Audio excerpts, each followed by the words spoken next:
로마서 1장 16절 신약성경 239페이지입니다.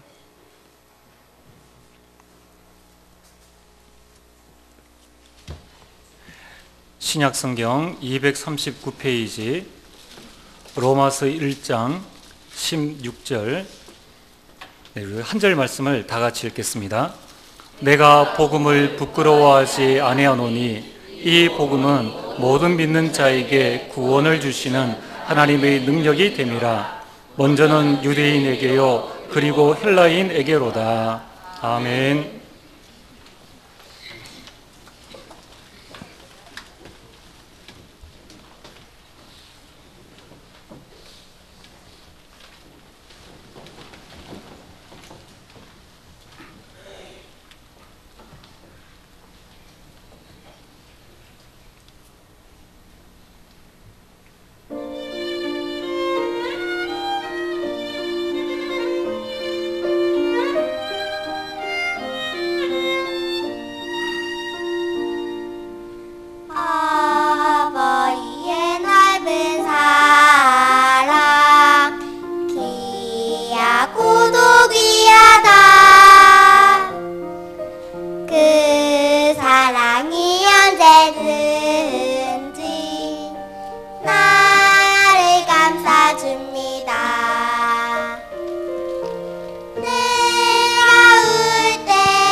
너무너무 은혜스러운 찬양입니다. 우리 하나님께 영광의 박수를 드리겠습니다. 감사합니다. 저는 우리 할렐루야 찬양대 찬양 들을 때마다 늘 느끼는 게 찬양자, 전공자가 한 명도 없어요. 그럼에도 불구하고 뭔가 깊은 데서 우러나오는 그 은혜의 찬양을 들을 때마다 참 마음이 평안해지고 또 예배에 딱 집중되어지고 그래서 목사님 말씀에 이렇게 집중되어지는 것을 이렇게 보게 됩니다. 정말 우리 찬양대에게 감사를 드리고 이런 찬양대가 있다는 게 우리에게 복이 아니겠습니까? 이 찬양 속에 우리 모든 흑암 세력이 무너질 줄 믿습니다. 우리 함께 서로 인사하겠습니다. 복음 가문이 됩시다. 여러분 5월은 가정의 달입니다. 우리가 이 가정의 달에 무슨 선물을 해줄까, 어떻게 해줘야 될까, 이것도 중요하지만은 더 중요한 것은 어떤 언약을 우리가 붙잡을까, 이게 참 중요합니다. 하나님께서 아브라함에게 말씀하셨습니다. 창세기 12장 1절에 3절에 너는 복이다. 땅의 모든 족속이 너로 말미암아 복을 얻을 것이니라. 하나님께서 여러분들 복으로 부르신 줄 믿으시길 바랍니다. 이 언약을 딱 붙잡으셔야 돼요. 나는 복이다. 어느 정도로 복받은 존재입니까? 사도행전 16장 31절에 주 예수를 믿어라. 그리하면 너와 내 집이 구원을 얻으리라. 나는 가정과 가문을 복음화하겠다. 이 언약을 여기 딱 붙잡으셔야 됩니다. 특별히 우리 아직까지 가문 복음화가 안 되어진 가정 또는 가정 복음화가 안 되어진 짱믿음의 우리 성도님들은 이 언약을 딱 붙잡으세요. 나는 가정 가문을 살릴 복이다. 그렇다면은 오늘 이제 이 자리에 참석한 여러분들은 그럼 어떤 가정을 만들 것인가? 어떤 가문을 우리가 만들어야 할 것인가? 다른 가문이 아니라 바로 복음의 가문입니다. 여러분, 복음 가문이 명문 가문입니다. 의사가 많이 나고 대통령이 나고 정치인이 나고 경제인이 나고 이런 가문이 명문 가문이 아니라 복음 가진 가문이 명문 가문입니다. 제가 현장에서 전도하다가 보면은 기독교인들 중에 이런 분들이 있으세요. 저는 지금 몇 대째 교회를 다니고 있습니다. 우리는 4대째 신앙생활을 하고 있습니다. 또 어떤 분은 우리 교회, 우리 가정에는 목사님이 몇 분, 장로님이 몇 분, 권사님, 안수 집사님이 몇 분 있습니다 라고 이야기를 합니다. 그럼 이제 제가 너무 좋아서 그러세요. 그러면은 제가 전도하러 왔는데 혹시 주변에 전도 대상자 있습니까? 또 복음에 대해서 우리 같이 나누면 좋겠습니다 하면은 전혀 거기에 대해서는 관심이 없어요. 집안에 장로님이 몇 분, 우리가 지금 몇 대째 신앙생활을 하고 있음에도 불구하고 복음을 모르고 현장을 모르고 생명 살리는 이 일에는 전혀 관심 없이 오로지 내 일에만 열심히 하고 그냥 주변에 흑암 세력이 있든 말든 주변에 사람이 죽어가든 말든 거기에 대해서는 전혀 반응 없이 오로지 내 가정, 오로지 내 자신 챙기기만 바쁜 사람들이 많이 있습니다. 사랑하는 성도 여러분, 우리와 우리 후대가 이루어야 할 가정은 교회 다니는 가정, 가문, 신앙생활을 하는 가문이 아니라 바로 복음의 가문입니다. 복음의 가문은 어떤 가문입니까? 오늘 성경 본문 말씀처럼 로마서 1장 16절에 내가 복음을 부끄러워하지 아니하노니 이 복음은 모든 믿는 자들에게 구원을 주시는 하나님의 능력이 됨이라. 바울은 복음을 부끄러워하지 않았습니다. 현장에 가보면 신앙생활을 하는데 복음을 부끄러워하는 사람들이 너무 많아요. 교회 다니는 것을 숨기는 사람들이 너무 많다는 겁니다. 그분들이 몇 대째 신앙생활을 하고 있는 사람들입니다. 얼마나 안타깝겠습니까? 만약에 여러분들이 자녀가 그런 상황이라면 과연 그 가문이 좋은 가문인가, 명문 가문인가 한번 생각을 해봐야 됩니다. 바울은 이 복음을 하나님의 능력이라고 이야기를 했습니다. 교회는 다니는데 복음의 능력을 모르는 신앙인들이 너무나 많이 있습니다. 그래서 교회를 다니는 사람, 이 교회를 안 다니는 사람이나 교회를 다니는 사람이나 별반 차이가 없어요. 이것을 어떻게 우리가 3대, 4대, 5대째, 6대째 교회 다닌다, 신앙생활한다 라고 이야기할 수 있겠습니까? 복음은 하나님의 능력입니다. 복음은 살리는 것입니다. 그래서 복음 가문은 살리는 가문입니다. 무엇을 살립니까? 복음 가문은 세 가지를 살립니다. 첫 번째, 사람을 살립니다. 이 가문이 복음 가문입니다. 두 번째는 교회를 살립니다. 세 번째는 237나라 세계를 살리는 가문입니다. 신앙생활을 몇 대째 해도 아무런 교회에 영향력이 없어요. 몇 대째 해도 그 지역에 아무런 영향력도 없고, 이런 가문이 아니라 정말 우리는 사람과 교회와 237나라를 살리는 가문이 되어져야 합니다. 복음 가문의 모델이 창세기에 기록되어져 있습니다. 바로 아브라함, 이삭, 야곱, 요셉입니다. 여러분, 정말 복음 가문이라면은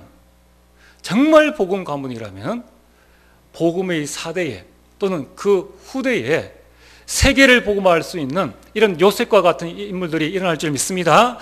지금부터 우리 모든 성도님들은, 그래, 우리 가문이 복음 가문 되어야 되겠다.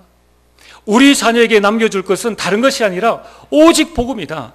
이 아브라함 가문은 오실 메시아를 아는 가문입니다.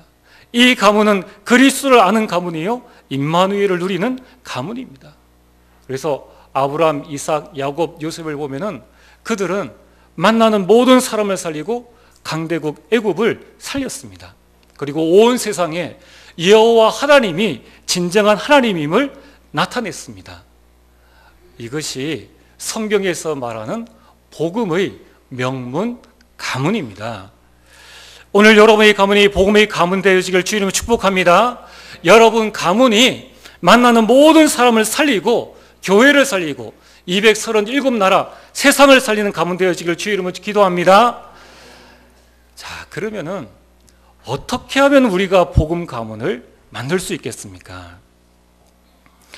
여러분, 사자성어에 줄탁동시라는 이야기가 있습니다. 줄탁동기라고도 이야기를 합니다. 이 말은 병아리가 알에서 나오기 위해서 이 알 안에 있는 새끼와 어미닭이 동시에 안팎으로 서로 쪼는 것을 이야기합니다. 이 줄탁동시에서 줄은 다 자란 병아리가 밖으로 나오기 위해서 이제 알 안에서 똑똑똑 쫍니다.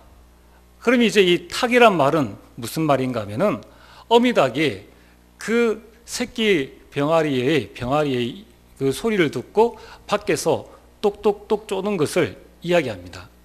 이 줄탁이 동시에 이루어져야지 병아리가 이제 나오는 것입니다. 여러분의 복음 가문, 나만 열심히 해서 되는 게 아닙니다. 복음 가문은 가정을 이루는 부모와 자녀가 동시에 해야 될 미션을 실천할 때, 이때 복음 가문이 되어지는 것입니다. 자, 그렇다면은 첫 번째로 개인 미션입니다. 이것은 부모와 우리 자녀 각각 개개인이 해야 될 실천할 미션입니다.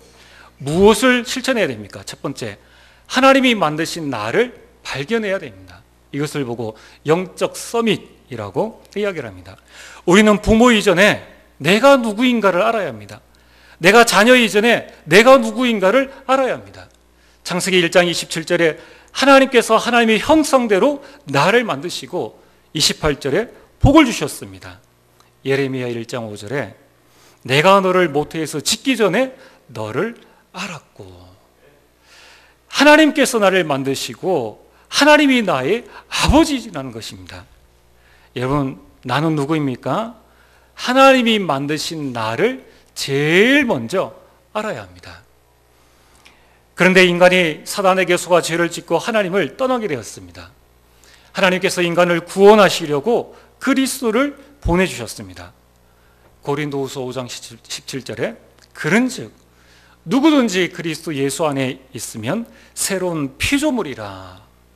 우리는 그리스도로 말미암아 그리스도 안에서 재창조된 내가 되어진 것입니다. 여러분들은 그리스도 안에서 새로운 피조물인 줄 믿으시길 바랍니다. 여러분, 우리는 예전 것은 지나갔어요. 새 것이 되어졌습니다. 그래야지만 복음 가문을 위한 시작을 내가 지금부터 해야 되겠구나. 에베소서 2장 8절 10절에 보면은 우리는 그가 만드신 바라 그리스도 예수 안에서 선한 일을 위하여 지으심을 받은 자니, 그리스도 예수 안에서 선한 일을 위하여 저와 여러분들이 지으심을 받았습니다.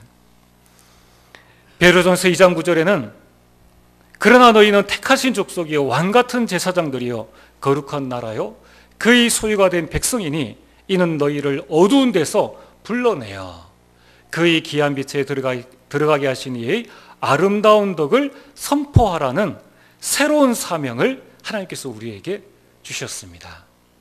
우리는 새로운 사명 가진 나입니다. 어떤 사명입니까? 가정을 살리고 후대를 살리고 세계를 복음화할 전도자로 하나님께서 저와 여러분들을 부르셨습니다. 여러분의 복음의 명문 가문을 이루려면은 내가 누구인가를 알아야 됩니다. 그래야지만 가족 구성원들 가운데에서 또 가문 가운데에서 상처받지 않는다는 겁니다. 오늘 여러분들이 하나님이 만드신 나, 그리스도 안에서 재창조된 나, 새로운 사명 가진 나인 줄 믿으시길 바랍니다. 두 번째, 이 개인 미션 두 번째는 하나님이 주신 달란트를 발견해야 합니다. 이것을 기능 서밋이라고 이야기를 합니다. 여러분, 우리는 지금 알든 모르든 다 하나님께서 나에게 주신 이 달란트를 가지고 있습니다. 우리 직장인들은 아마 그 달란트대로 지금 직장 생활을 하고 계십니다. 그리고 이제 우리 렘넌트들은 하나님께서 나에게 주신 그 달란트를 발견해야 합니다. 시편 78편 70절에서 72절에 보면은 다윗은 이스라엘을 마음의 완전함과 손의 능숙함으로 지도했다라고 합니다. 다윗은 믿음과 기능을 동시에 가지고 있었습니다. 다윗은 하나님을 아는 능력과 세상을 아는 능력을 동시에 가지고 있었다는 것입니다.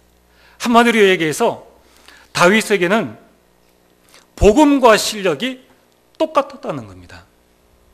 오늘 우리 모든 렘넌트들이 이 응답을 받아야 됩니다. 오늘 우리 모든 부모님들이 이 응답을 받아야 합니다. 그래서 다윗은 양을 치는 목동으로 양 한 마리 잃어버리지 않을 정도로 기능 서밋이 되었습니다. 사자와 곰이 와서 그 양을 물어갈 때에 양 한 마리 잃어버리지 않을 정도로 돌 던지는 연습을 했고 그 양들을 다윗은 구했다는 것입니다. 자, 오늘 저와 여러분들이 이것을 해야 됩니다. 어느 날 다윗이 중요한 기회가 왔습니다. 나라가 위기에 빠졌습니다. 저 골리앗이 쳐들어와서 나와 단판 지을 사람이 누구냐? 그러면서 하나님을 모욕하면서 싸울 사람을 찾고 있었습니다. 아무도 나가지 않았습니다. 그때에 다윗이 나갔습니다. 여러분, 그 다윗이 나갔을 때에 다윗은 두 가지를 가지고 나갔습니다. 첫 번째, 골리앗 앞에 나갈 때는 만군의 여호와의 이름으로 나갔습니다. 여러분, 우리가 세상을 향하여서 나갈 때 우리가 그렇습니다. 그래, 나는 하나님의 자녀, 나는 세상을 살릴 전도자야 라고 세상을 향해서 나아갑니다. 그런데 그 마음을 가지고 우리가 세상을 나가는데 두 번째 중요한 것은 다윗이 어떻게 골리앗을 무찔렀는가? 돌 던지는 것을 가지고 골리앗을 무찔렀다는 것입니다. 오늘 우리가 세상을 나갈 때는 반드시 두 가지를 가지고 나가야 됩니다. 어떤 성도님들은 세상을 향해서 도전할 수 있는 그 믿음조차도 없는 것입니다. 그러나 우리는 그 믿음을 가지고 세상에 나아가야 됩니다. 그런데 세상을 나간 많은 그리스도인들이, 많은 청년들이, 많은 직장인들, 많은 렘넌트들이 왜 세상 가운데에서 낙심하고 낙담하고 왜 실패를 하느냐는 거예요. 그것은 세상을 바꿀 수 있는 기능이 없었다는 겁니다. 만군의 여호와의 이름으로 나아간 그 다윗에게는 골리앗을 무찌를 수 있는 그 돌 던지는 기능이 평상시에 늘 준비되어져 있었다는 거예요. 오늘 우리 랩런트들, 우리 직장인들, 청년들은 반드시 이 연습을 해야 됩니다. 우리가 세상을 나가보면은 분명히 맞습니다. 나는 하나님의 자요, 나는 재창조된 자요, 나는 복인데 나가보니까 내 실력으로 저 세상을 바꿀 수 있는, 내 능력으로 가정을 바꾸고 직장을 바꿀 수 있는 그 능력이 준비되어져 있지 않다는 거예요. 그러니까 계속적인 신앙의 갈등이 옵니다. 아, 이거 뭐지? 교회에서는 내가 믿음 좋은 사람인데 세상 나가보면은 내가 있는 그 현장을 바꿀 수 있는 기능이 불신자만도 못하게 준비가 되어 있지 않다는 겁니다. 그래서 오늘 저와 여러분들은 계속 이 영적 서밋에 서서 하나님께서 나에게 주신 그 달란트를 발견하고 다윗이 매일 돌 던지는 연습을 했듯이 우리 직장인들도 나의 업을 두고 매일 연구하고 공부해야 됩니다. 우리 랩런트들이 좋은 성적이 필요한 게 아닙니다. 좋은 성적이 필요한 것이 아니라 꾸준히 나에게 맡겨진 일을 하는 것, 이게 가장 중요합니다. 여러분들 자녀가 좀 머리가 좋아서 빠르게 해서 성적 잘 나올 수 있습니다. 그게 중요한 것이 아니라 어떤 과정으로 이 아이가 지금 학업을 하고 있느냐, 이 부분이 중요한 것입니다. 오늘 저와 여러분들은 하나님이 우리에게 주신 이 달란트를 발견하고 기능 서밋에 서야 합니다. 그리고 하나님이 주신 나의 현장을 발견해야 합니다. 그것이 바로 문화 서밋입니다. 이사야서 60장 1절에 보면 일어나라, 빛을 발하라. 나의 현장에서 여호와의 영광의 빛을 비출 때 현장 변화에 놀라운 역사가 일어납니다. 이미 여러분들은 가정과 가문을 바꿀 수 있는 모든 축복들을 하나님께서 다 주셨어요. 그 빛을 발하기만 하면은 현장은 변화되어집니다. 어떻게 변화되어집니까? 4절입니다. 여러분들이 이사야서 60장 4절에 보면은 내 아들과 딸들이 안기에 올 것이라. 5절에 바다의 부와 이방 나라의 재물들이 내게로 오리라. 6절에 보면은 스바 사람들이 여호와를 찬송할 것이라. 7절에 영화롭게 하리라. 8절 9절에 섬들이 여호와를 앙망하고 다시스의 배들이 내 자손과 그들이 은금을 싣고 와 여호와께 드릴 것이니라. 나 한 사람이 영적 서밋에 서고 기능 서밋에 서고 정말 여호와의 빛을 비추니까 사방에 흩어져 있던 딸들이 우리에게 오고 주변에 있던 은금 보화를 가지고 문화를 바꾸는 그 역사들이 우리 삶 속에 일어난다는 것입니다. 이것이 바로 하나님이 만드신 나입니다. 하나님은 여러분이 삶 서밋에 서기를 원하십니다. 그리고 여러분의 가문이 삶 서밋의 응답을 받아 개인과 교회와 세상을 살리는 복음의 가문이 되기를 원하십니다. 이 축복을 받게 되기를 주님 축복합니다. 두 번째로 복음 가문을 만들기 위한 두 번째가 부모 미션입니다.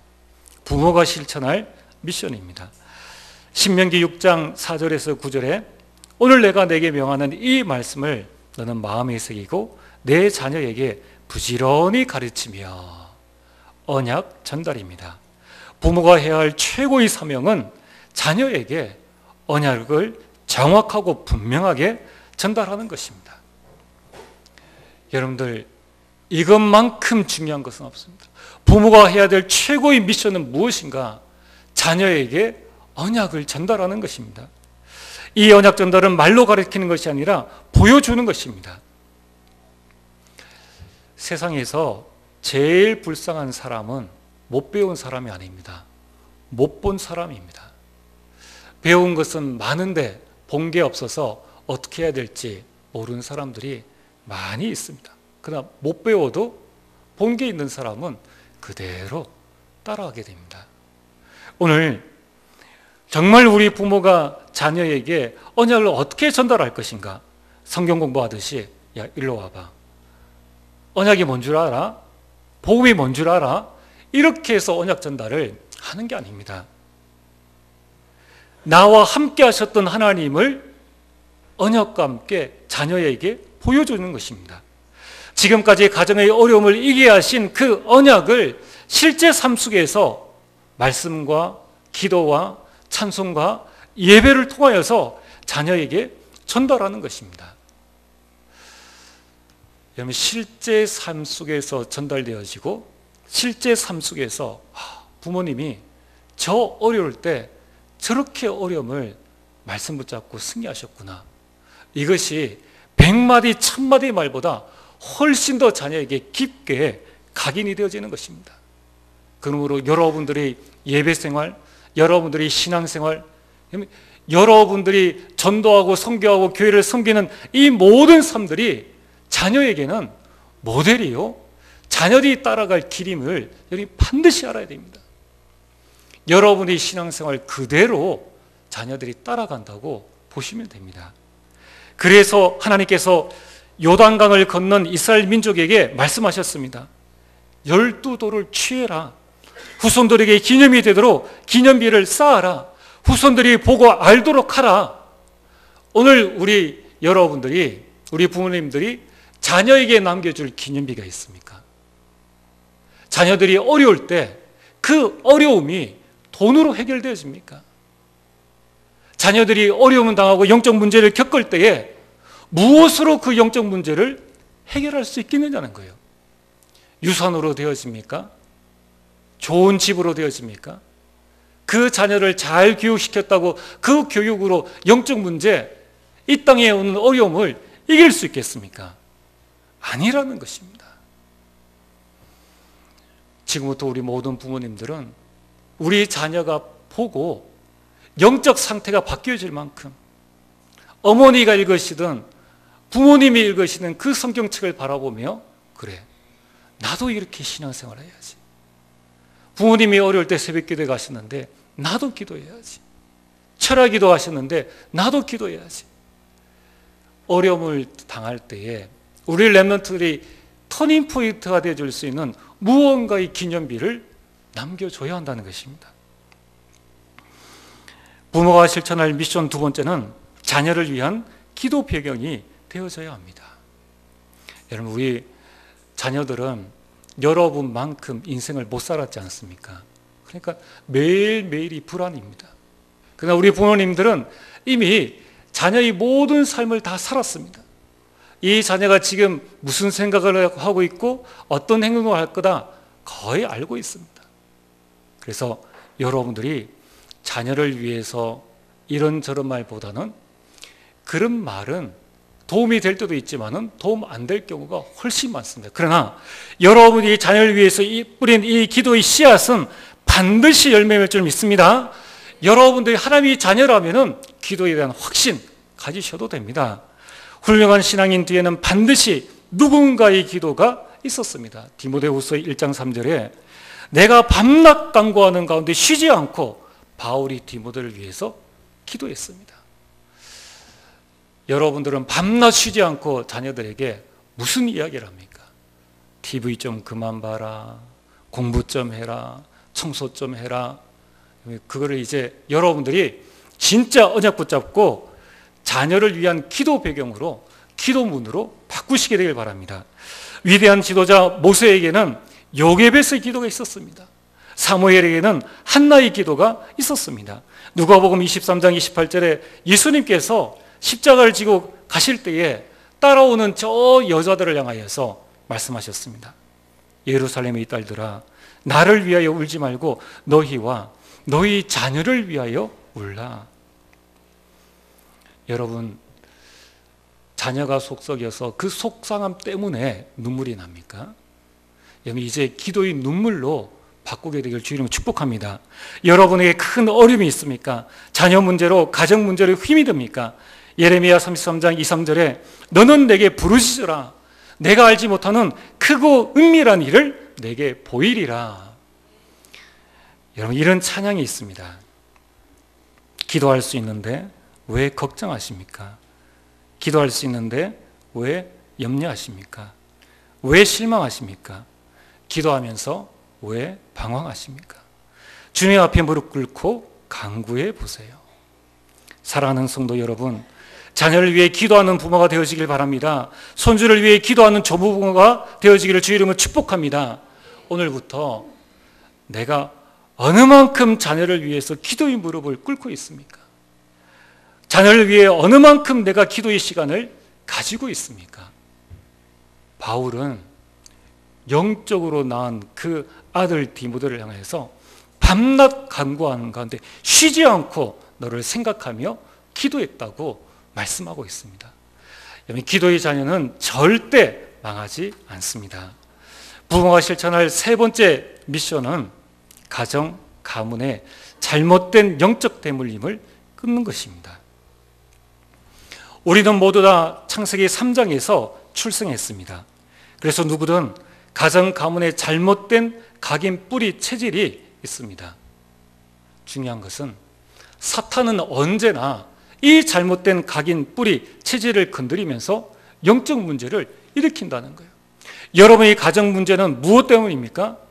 창세기 3장에서 잘못된 각인 뿌리 체질로 말미암아 많은 문제들이 일어난다는 겁니다.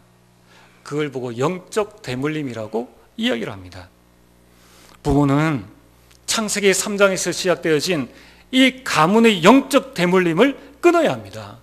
이것을 끊지 않으면 자녀들은 왜 이 고난을 당하는지 알지도 모르고 알지도 못하고 고난을 당한다는 겁니다. 마태복음 27장 24절 25절에 보면은 대제사장과 장로들이 빌라도 총독에게 예수님을 십자가에 못 박으라고 고발합니다. 이때에 이 빌라도가 예수님을 신문하고 난 다음에 한 이야기입니다. 24절에 빌라도가 이 사람의 피에 대하여 나는 무죄하니 너희가 당하라. 25절에 백성이 다 대답하여 이르되, 온 백성이 대답하여 이르되 그 피를 우리와 우리 자손에게 돌릴지어다. 얼마나 이 무서운 말입니까? 그래서 유대인의 후손이 2000년 동안 말할 수 없는 비참한 일을 수없이 당한 것입니다. 오늘 우리 부모님들은 알지 않습니까? 우리 가문에 무언가 지금 풀리지 않는 이 문제는 영적 대물림이다. 아무리 노력을 하고 아무리 최선을 다해도 벗어날 수 없는 무언가 나를 잡고 있고 이 가정 가문을 잡고 있는 이 흑암이 있다는 걸 안다는 겁니다. 어떤 사람에게는 가난에게, 어떤 사람에게는 질병에게, 어떤 사람에게는 중독에게 무언가 부모는 알고 있다는 거예요. 이걸 우리 당대의 부모가 반드시 끊어야 한다는 것입니다. 세 번째로 복음의 가문을 만들기 위한 세 번째는 자녀가 실천할 미션입니다. 자, 이 자리에 참석하는 우리 렘넌트들은 에베소서 6장 1절과 3절의 말씀을 평생 기억해야 됩니다. 많은 사람들이 그런 이야기를 합니다. 세상 살이가 힘들고 직장 생활이 힘들다. 절대 그렇지 않습니다. 여러분, 오늘 에베소서 6장 우리 자녀된 우리 렘넌트들은 에베소서 6장 1절과 3절을 여기 반드시 내 성공의 언약으로 붙잡아야 됩니다. 우리를 보고 서울대 들어가라 그러면 어렵지만 에베소서 6장 1절 3절 실천하는 것은 여러분 조금만 마음을 담으면 됩니다. 6장 1절에 뭐라고 말씀하고 있습니까? 자녀들아 주 안에서 너희 부모에게 순종하라. 이것이 옳으니라. 부모에게 순종하고 싶죠. 효도하고 싶고 부모에게 잘 해드리고 싶죠. 그런데 말대로 잘 안 되어집니다. 여러분의 자녀들 보면은 이 부모의 말대로 순종하지 않는 자녀들이 많이 있습니다. 왜냐하면 본인도 자기 멋대로 안 돼요. 왜냐하면 잘못된 각인 뿌리 체질 때문에 안 되어지는 것입니다. 부모에게 효도하고 싶은데 잘 안 되어지지 않습니까? 그래서 여러분들이 잘못된 각인 뿌리 체질을 바꾸는 것은 내 힘으로 안 되어집니다. 그래서 오늘 성경 말씀에 주 안에서 여러분들이 먼저 주 안에 있어야 합니다. 주 안에 있으면 순종이 되어집니다. 그래서 내가 먼저 영적 서밋에 서야 됩니다. 주 안에 있으면은 내가 먼저 영적 서밋이 되어지면은 불신자 부모님을 감동시킬 수 있는 그 힘이 나에게 나오고, 그리고 믿는 부모님에게 더욱더 힘이 되어줄 수 있는 그 실천이 나에게 나오는 것입니다. 주 안에서는 말은 어떤 의미입니까? 주 안에서 말은 선택과 판단의 기준을 이야기합니다. 혹시 가운데에 안 믿는 우리 자녀분들이 계신다면 이런 말들을 많이 들었을 것입니다. 부모님이, 불신자 부모님이 이렇게 말씀합니다. 얘야, 우리 가정은 불교 집안이야. 네가 예수님을 믿는 건 괜찮지만은 교회는 안 나갔으면 좋겠다. 이때 우리가 어떻게 선택을 해야 됩니까? 그때 판단의 기준이 주 안에서라는 것입니다. 여러분, 이때는 우리가 믿음을 선택하고 복음을 선택해야 합니다. 그게 주 안입니다. 왜 그렇습니까? 지금 당장 부모님의 마음을 섭섭게 하고 지금 당장에는 부모님과 내가 지금 대립되어지고 갈등되어지는 것 같지만은 사도행전 16장 31절 너와 내 집이 구원을 받으리라. 이 땅에서 최고의 효도가 부모님 예수님 믿게 하는 것입니다. 그렇다면은 여러분, 우리가 주 안에서 어떻게 우리가 순종해야 될 것인가, 그 기준이 주 안에서란 말입니다. 때로는 믿는 부모님이 그런 말씀을 합니다. 여기는 우리 다 장성하신 분들이어서 괜찮은데 우리 중고 초등 랩런트들에게 부모님이 그런 이야기를 합니다.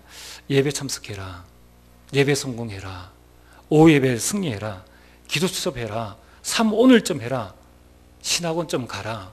때로는 랩런트들에게 부모님이 그런 이야기를 합니다. 청소 좀 하고 좀 정리 좀 잘하고 공부 좀 해라.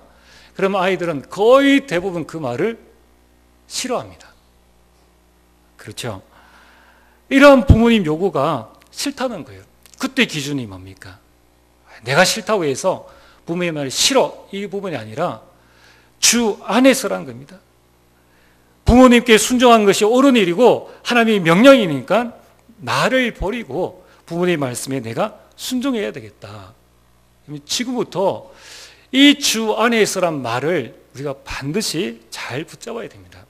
두 번째는 에베소서 6장 2절입니다. 내 아버지와 어머니를 공경하라. 이것은 약속이 있는 첫 계명이다. 공경이란 말은 몸가짐을 조심스럽게 하고 받들어 모시는 것입니다. 부모님에 대한 마음가짐과 태도, 자세를 말하는 것입니다. 아까 말씀드렸듯이 부모님을 순종하고 부모님을 공경하는 것, 주 안에서 우리가 어떤 자세를 취해야 될 것인가? 마음가짐입니다. 그래, 부모님이 나를 낳아주시고 지금까지 길러주셨지. 거기에 대한 마음가짐과 태도를 이야기하는 것입니다. 부모 순종과 공경은 당연히 해야 될 일입니다. 그런데 이 당연한 일을 했는데 하나님은 우리에게, 자녀에게 어마어마한 축복을 약속하셨습니다. 그것이 바로 3절입니다. 이로써 네가 부모님께 순종하고 부모님께 공경함으로 말미암아 네가 잘되고 땅에서 장수하리라. 우리 모든 자녀분들은 이 말씀을 분명히 붙잡아야 됩니다. 우리가 성공하고 이 땅에서 건강하게 오래 살 수 있는 방법이 뭔가? 그것은 내가 부모님을 공경하고 순종하는 것입니다. 그래서 에베소서 6장 4절 말씀처럼 우리는 부모님의 모든 것을 발판으로 삼아야 합니다. 또 아비들아, 너희 자녀를 노엽게 하지 말고. 그래서 혹시나 부모님이 여러분들을 노엽게 한다 할지라도 여러분이 그것을 어떻게 해야 됩니까? 그것을 여러분들이 발판으로 삼으라는 거예요. 어떻게 하면 되겠습니까? 부모님의 장점은 본받아야 됩니다. 부모님의 단점은 불평하지 말고 교훈으로 삼으면 됩니다. 단점 없는 사람이 어디 있습니까? 실수하지 않는 사람이 어디 있습니까? 우리 자녀가 부모님을 볼 때에 장점은 본받고 단점은 교훈으로 삼으면 됩니다. 그리고 부모와 가정의 모든 일은 상처 삼지 말고 발판으로 삼으면 됩니다. 아, 우리 가정에 지금 이런 어려움이 와 있구나. 그래, 이제 내가 이 부모님을 발판으로 해서 부모님께서 밥 해주시고 부모님께서 다 해주시지 않습니까? 그러니까 나는 이제 이것을 발판으로 해서 정말 가정 가문을 살리는 주역으로 내가 설 것이다. 오늘 레몬트는 복음으로 가정의 악순환을 선순환으로 바꾸어야 합니다. 이것이 레몬트의 가정 사명입니다. 가정의 영적 대물림을 바라보면서 계속 악순환의 고리를 엮어나가는 것이 레몬트가 해야 할 일이 아니라, 그래, 우리 가정의 이 악순환을 이제 내가 선순환으로 내가 바꾸어 나가겠다. 복음이면 가능합니다. 여러분이 일어나 빛을 발하면은 문화정복의 그 역사, 가정 문화가 바뀌어지고 가문 문화가 바뀌어지는 그 응답들이 반드시 우리에게 오게 되는 것입니다. 오늘 결론입니다. 부모와 자녀는 어떤 관계입니까? 제가 불신자들이 이렇게 모여 있는 그 이야기를 이렇게 옆에서 이렇게 듣게 되었는데, 나이 많이 드신 우리 할머니들께서 이렇게 이런 이야기를 하셨습니다. 아이고 뭐 자식도 볼 것 없다. 키워봐야 아무 소용 없다. 그런 이야기를 하시더라고요. 저는 그 이야기를 들을 때 많은 생각을 했습니다. 과연 부모와 자식의 관계가 덕볼 것 없고 키워봐야 아무 소용없는 관계인가? 절대 그렇지 않습니다.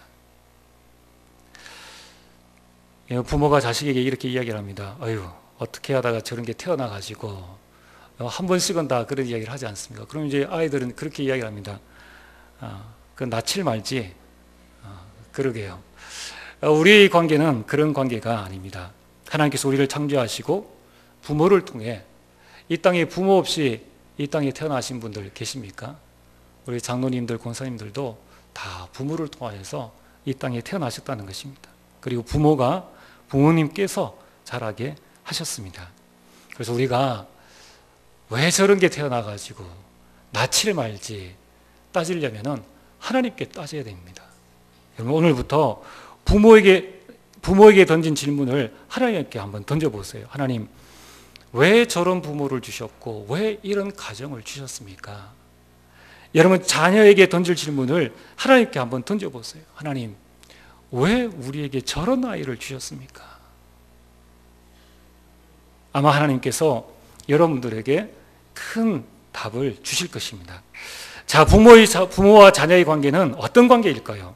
자녀가 원수가 아닙니다. 부모가 부양해야 될 부담이 아닙니다. 부모와 자녀의 관계는 복입니다. 시편 127편 3절에 보라, 자식들은 여호와의 기업이요 태의 열매는 그의 상급이로다.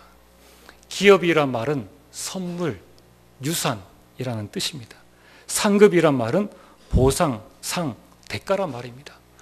오늘 우리가 결혼해서 자녀를 부부가 되어지고 가정을 이루는데 거기에 대한 선물로 하나님께서 우리에게 선물로 주신 것이 자녀요. 유산으로 주신 것이 자녀요. 보상과 상과 대가로 주신 것이 자녀라는 것입니다. 여러분, 하나님의 선물이 자녀입니다. 우리가 남에게 선물을 할 때 아무거나 선물을 안 하지 않습니까? 제가 우리 장로님들께 어버이날입니다 라고 선물을 드릴 때 껌 하나를 딱 드리면은 이거는 선물이 아니라 모욕입니다. 하나님께서 우리에게 선물을 주실 때 천지를 창조하시고 모든 것을 다 가신 그 하나님께서 우리에게 애물단지 자녀를, 말씀꾸러기 자녀를 옛다 너희 선물이다. 하나님의 말씀은 거짓이 아닙니다. 하나님께서 우리에게 주신 선물이 뭐냐면은 자녀라는 겁니다. 어떻게 이 자녀가 우리에게 선물이 되어집니까? 4절에 보면은 젊은 자의 자식은 장사의 수중의 화살과 같으니, 여러분, 장사의 수중의 화살이다. 이 글이 쓰여진 이 당시의 모든 산업은 농경사회였고 이스라엘은 목축업을 하고 있었습니다. 적과 맹수로부터 자신을 지키는 최고의 무기가 활이요, 활 쏘는 자에게는 화살이 있어야 합니다. 그래서 그 당시의 활과 화살은 최신의 무기였습니다. 지금의 핵무기라는 거예요. 어느 정도로 핵무기였습니까? 5절에 보면 이것이 그의 화살통에 가득한 자는 복되도다. 그들이 성문에서 원수들과 담판할 때에 수치를 당하지 아니하리로다. 세상 속에서 여러분들이 직장 생활을 하다가 또는 친구들 사이에서 부끄러움이나 아이고 저 자식은 저렇게 잘 되는데 또는 부러운 어떤 그런 과정이 있습니까? 여러분이 혹 세상에서 일을 하다가 뭐 억울한 일을 당하고 수치를 당할 때가 있습니까? 그 모든 것을 해결할 수 있는 장사의 수중의 화살과 같은 존재가 바로 여러분에게 있는 자녀요 손주라는 것입니다. 그러므로 자식은 내 사람이 아니라 하나님의 사람입니다. 가정과 가문을 일으켜 세울 나의 동력자입니다. 세계를 보호할 일꾼입니다. 부모에게 자식은 한마디로 복덩이입니다. 두 번째로 자식에게 부모는 복입니다. 하나님의 복을 받는 길입니다. 아까 말씀드렸듯이 부모에게 순종하고 부모님을 공경하면은 하나님께서 나를 잘되게 하시고 장수하게 하십니다. 그리고 부모에게는 축복권이 있습니다. 우리 자녀들은 부모에게 축복받을 그 행동 또는 축복받을 이유를 가지고 있어야 됩니다. 아브라함이 이삭을 축복했습니다. 왜 아브라함 가문이 그렇게 복음의 가문이 되어졌고 사대째에 세상을 바꿀 수 있는 요셉의 응답을 받았는가? 그것은 성경에 보면은 아브라함이 이삭을 축복했습니다. 이삭이 야곱을 축복하고 야곱은 요셉을 축복하고 그리고 요셉은 또 야곱의 아들을 축복했다는 것입니다. 복음의 가문은 축복 기도하는 축복의 가문입니다. 오늘 이 자리에 어떤 분들은 목사님, 우리 가정에는 자녀가 없습니다. 또 우리 부모님들은 다 돌아가셨습니다. 라고 이렇게 말씀하시는 또는 생각하시는 분들이 계실 것입니다. 누가 내 부모이고 누가 내 자식입니까? 마태복음 12장 46절에서 50절에 보면은 예수님께서 말씀하실 때에 밖에 어머니와 동생들이 왔습니다. 그 사실을 보고 제자 중 한 사람이 이야기를 했습니다. 예수님, 저 밖에 예수님의 형제들과 어머니가 왔습니다. 그때 예수님께서 말씀하셨습니다. 누가 내 어머니고 누가 내 동생들이냐? 그러면서 예수님의 말씀을 듣고 있는 이 제자들을 가리키면서 이들이 나의 어머니요 나의 동생들이라. 그러면서 하시는 말씀이 50절에 누구든지 하늘에 계신 내 아버지의 뜻대로 하는 자가 내 형제요 자매요 어머니니라 하시니라. 우리 트리니티 교회 우리 모든 성도님들은 한 가족인 줄 믿습니다. 우리는 복음으로 하나된 한 가족입니다. 하나님을 아버지로 모시고 있는 한 가족입니다. 여기에 계신 모든 우리 장로님들, 권사님들, 나이 많으신 어르신들이 우리의 부모님입니다. 우리가 자식이 없습니까? 트리니티 교회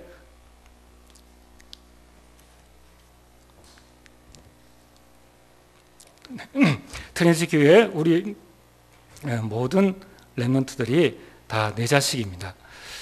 그래서 우리가 정말 우리 교회가 복음으로 이렇게 하나가 되어지고 복음의 명문 가문을 이루게 되길 주님으로 축복합니다. 우리 마지막으로 인사하겠습니다. 우리 옆 사람과 인사하겠습니다. 복음의 명문 가문을 만듭시다. 기도하겠습니다. 하나님, 바울이 고백한 것처럼 내가 복음을 부끄러워하지 아니하노니 이 복음은 모든 믿는 자들에게 구원을 주시는 하나님의 능력이라. 아버지 하나님, 우리 가문이 복음을 부끄러워하지 않는 가문 되어지기를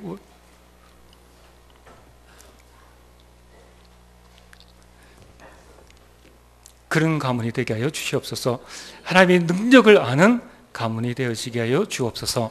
예수님 이름으로 기도합니다. 아멘. 우리 찬송가 559장으로 수정해서 우리 찬양을 드리겠습니다.